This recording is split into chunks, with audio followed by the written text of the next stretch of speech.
Sawtooth Dave, what's happening, y'all? Little frame lock Friday action with guest spot number 3.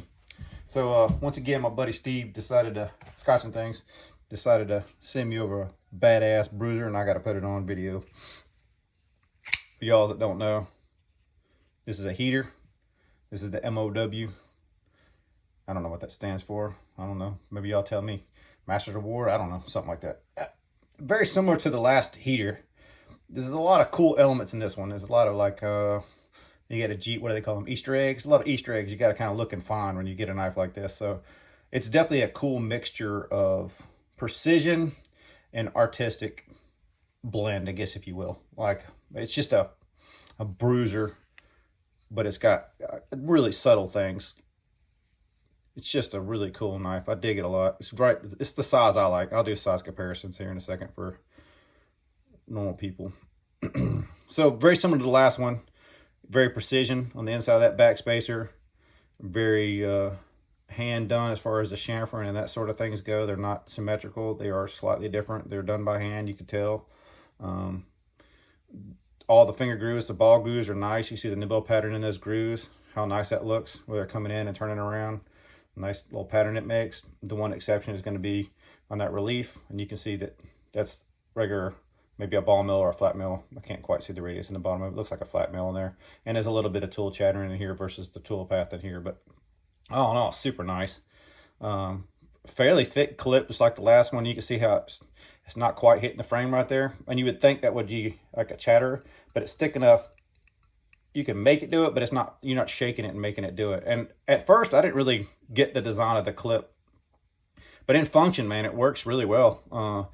It's got such a long radius in and out of the pocket. It, you know, as long as you got a decent size lip on your pocket, it holds really well. You can find little flaws with this thing, but I think that's pretty much the same as most knives. I just like the overall package of this knife. It's definitely a me knife. I love it. I'd love to find a MOW to add in my collection. Spoiler alert. I have only seen a few, and I'm not like a huge, I haven't really been looking at the heaters as long as some other people. This seems to be a more common grind, but I've seen like Dirk Morningport posted some of his older knives, and he had an MOW that had that one continuous grind. These compound grinds like this, when they're split with this lip in the middle, they kind of never ever work out really well for me as far as actual cutting, like, you know, but it's all what you're doing with your knife. Let's do some size comparisons real quick so y'all can basically see the size of it. I guess I should start with the sawtooth since I already had it broke out. But that's the MOW compared to the sawtooth. So you can see it's pretty much the same size knife. There's some differences, but whatever. We ain't got to explain all that shit. You can see it, right? Here it goes next to the kickstand. Kickstand's a big knife, in case you didn't know. And you can see the kickstand is longer, but overall, like, it's probably more girth on the MOW.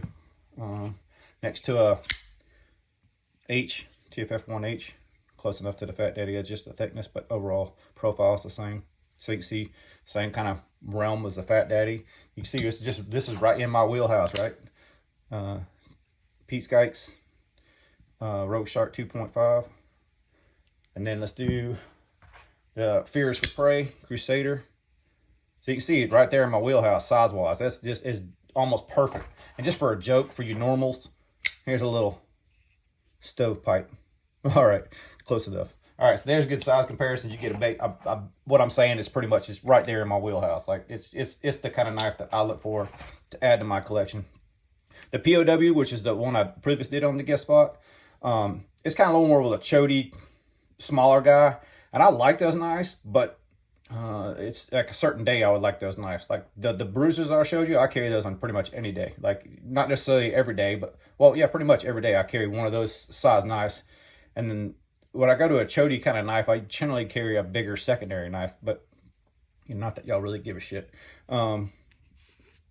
Basically, wanted just to kind of show this knife off, show the beauty of it. Like tons of different designs, tons of different colors that he does. And when I first saw the brand, you know, like years ago, my buddy Sean in real life, my best friend growing up, he was really into these. We were both into the Rogue Sharks. He had one and I had one, and this was the next knife he was going after, and he ended up getting out of the knife game shortly thereafter. But he had always looked at these heaters and like, man, you need to check one of those out. Like, that's right up your alley. And I was always at the time like, I don't know. I kind of more traditional lines. Like, I was kind of lusting after, like, you know, the TFF ones, the Fat Daddies, that sort of thing. I like this more traditional style lines.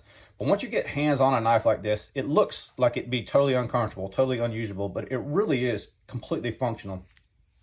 And I think when Steve sent this, it was either close to new or pretty much new, because I can feel it's already breaking in a good bit more than when he sent it.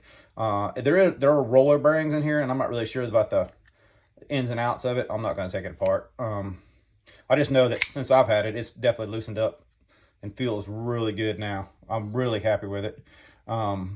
But unfortunately, this one's got to go back to Steve eventually. I'm probably going to keep it till after the holidays are over and that sort of thing, but I really can't carry it, man. It's just too nice right now. If it was mine, I'd already been wearing it out, using it and everything else, but feeling it and seeing it in hand, like, you could tell it's not really been used.